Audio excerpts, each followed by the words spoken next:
Hello, and welcome to Skyrim Lore, to Sleep 2. If this is your first time joining us, don't forget to hit that like and subscribe button. Tonight's reading: A Brief History of the Empire, Part 4. The first book of the series described in brief the first 8 emperors of the Septim dynasty, beginning with Tiber I. The second volume described the War of the Red Diamond and the 6 emperors who followed. The third volume described the troubles of the next 3 emperors, the frustrated Uriel IV, the ineffectual Sepphoris II, and the heroic Uriel V. On Uriel V's death across the sea in distant, hostile Akavir, Uriel VI was but 5 years old. In fact, Uriel VI was born only shortly before his father left for Akavir. Uriel V's only other progeny, by a morganatic alliance, were the twins Morihatha and Eloisa, who had been born a month after Uriel V left. Uriel VI was crowned in the 290th year of the Third Era. The imperial consort, Thonika, as the boy's mother, was given a restricted regency until Uriel VI reached his majority. The Elder Council retained the real power, as they had ever since the days of Kateriah I. The council so enjoyed its unlimited and unrestricted freedom to promulgate laws and generate profits that Uriel VI was not given full license to rule until 307, when he was already 22 years old. He had been slowly assuming positions of responsibility for years, but both the council and his mother, who enjoyed even her limited regency, were loath to hand over the reins. By the time he came to the throne, the mechanisms of government gave him little power except that of the imperial veto. This power, however, he regularly and vigorously exercised. By 313, Uriel VI could boast with conviction that he truly did rule Tamriel. He utilized defunct spy networks and guard units to bully and coerce the difficult members of the Elder Council. His half-sister, Morihatha, was, not surprisingly, his staunchest ally, especially after her marriage to Baron Ulf Gerson of Winterhold brought her considerable wealth and influence. As the sage Ugaridge said, Uriel V conquered Esronet, but Uriel VI conquered the Elder Council. When Uriel VI fell off a horse and could not be resuscitated by the finest imperial healers, the beloved sister Morihatha took up the imperial tiara. At 25 years of age, she had been described by admittedly self-serving diplomats as the most beautiful creature in all of Tamriel. She was certainly well-learned, vivacious, athletic, and well-practiced politician. She brought the Archmagister of Skyrim to the imperial city and created the second imperial battle mage since the days of Tiber Septim.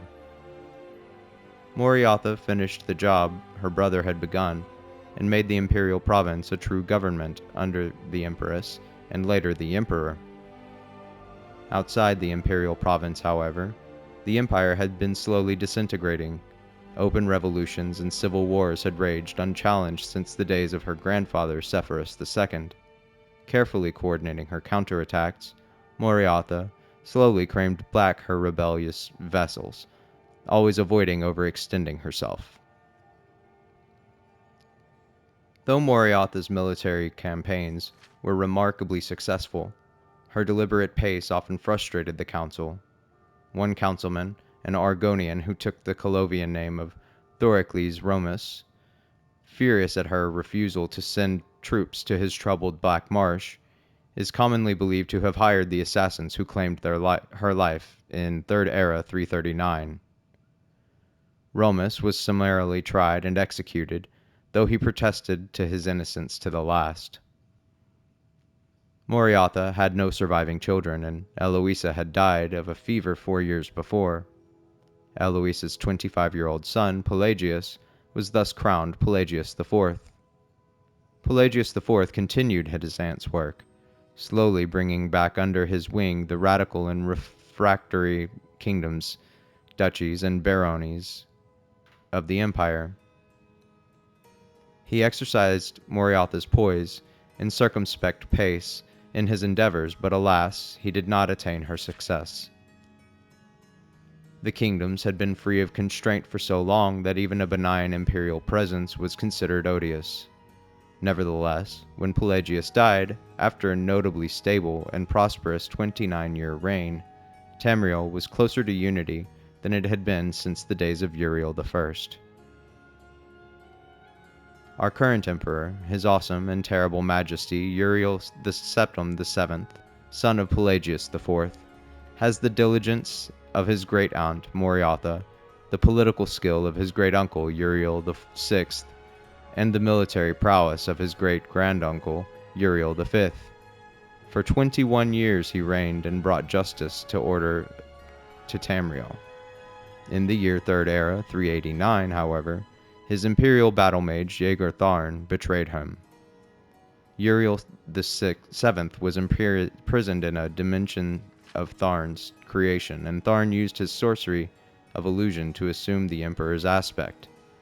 For the next 10 years, Tharn abused imperial privilege but did not continue Uriel VII's schedule of reconquest.